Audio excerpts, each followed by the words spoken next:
सोमवती अमावस्या 2026 सध्या जुलै महिन्याचा दुसरा आठवडा सुरू आहे आणि याच्या पुढच्या आठवड्यातच सोमवती अमावस्या येत आहे. सोमवारी येणाऱ्या अमावस्येला सोमवती अमावस्या असे म्हटले जाते. हिंदू धर्मात या तिथीला अत्यंत पवित्र आणि पुण्यदायी मानले जाते. या अमावस्येच्या दिवशी भगवान शंकरांची पूजा, स्नान दानांसोबतच पूर्वजांची पूजा करण्याची प्रथा आहे. धार्मिक मान्यतेनुसार पुण्यकर्म प्राप्त होते, म्हणून भगवान शिव पूजेचे महत्त्व. भाग्यशाली राशी, स्नान आणि दान करण्याची अचूक तारीख, महत्त्व, शुभ वेळ येथे जाणून घेऊया.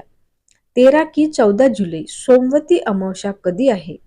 आषाढ अमावस्या मंगळवार 14 जुलै 2026.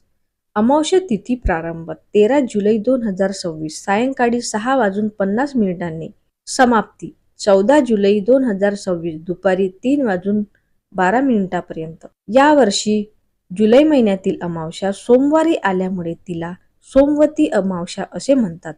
सोमवती अमावस्या शुभ योग. सोमवारी येणाऱ्या अमावस्येला सोमवती अमावस्या असे म्हटले जाते. हिंदू धर्मात या तिथीला अत्यंत पवित्र आणि पुण्यदायी मानले जाते. चंद्राचा दिवस सोमवार आणि अमावस्या यांचा दुर्मिळ संयोग झाल्याने या दिवसाचे धार्मिक महत्त्व वाढते. धार्मिक महत्त्व. सोमवती अमावस्या ही भगवान शिव, देवी पार्वती आणि पितरांच्या पूजेसाठी अत्यंत शुभ मानली जाते. या दिवशी स्नान, दान, जप, तप आणि पितृतर्पण केल्याने विशेष पुण्य मिळते अशी श्रद्धा आहे. पितरांचे आशीर्वाद मिळावेत आणि पितृदोष कमी व्हावा यासाठी अनेक जण तर्पण श्राद्ध करतात. धार्मिक श्रद्धेनुसार सोमवती अमावस्या ही आत्मशुद्धी, पितृकृतज्ञता, दानधर्म आणि भगवान शिवाच्या उपासनेला समर्पित दिवस मानला जातो.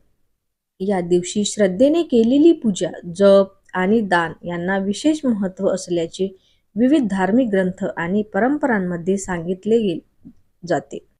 शिव पूजेचे महत्त्व. धार्मिक मान्यतेनुसार सोमवार हा भगवान शिवांचा दिवस मानला जातो. त्यामुळे या दिवशी शिवलिंगावर जल, दूध, बेलपत्र, धतुरा अर्पण करून ओम नमः शिवाय या मंत्राचा जप केल्यास मनोकामना पूर्ण होतात अशी धार्मिक मान्यता आहे.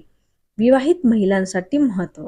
विवाहित महिला पतीच्या दीर्घायुष्यासाठी आणि सुखी वैवाहिक जीवनासाठी सोमवती अमावस्येचे व्रत करतात.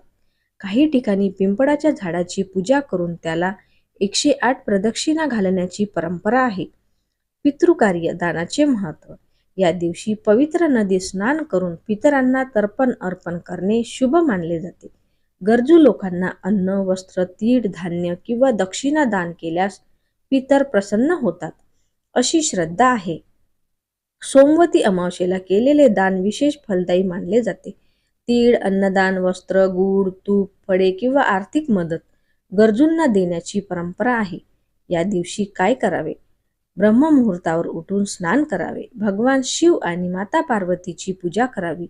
ओम नमः शिवाय या मंत्राचा जप करावा.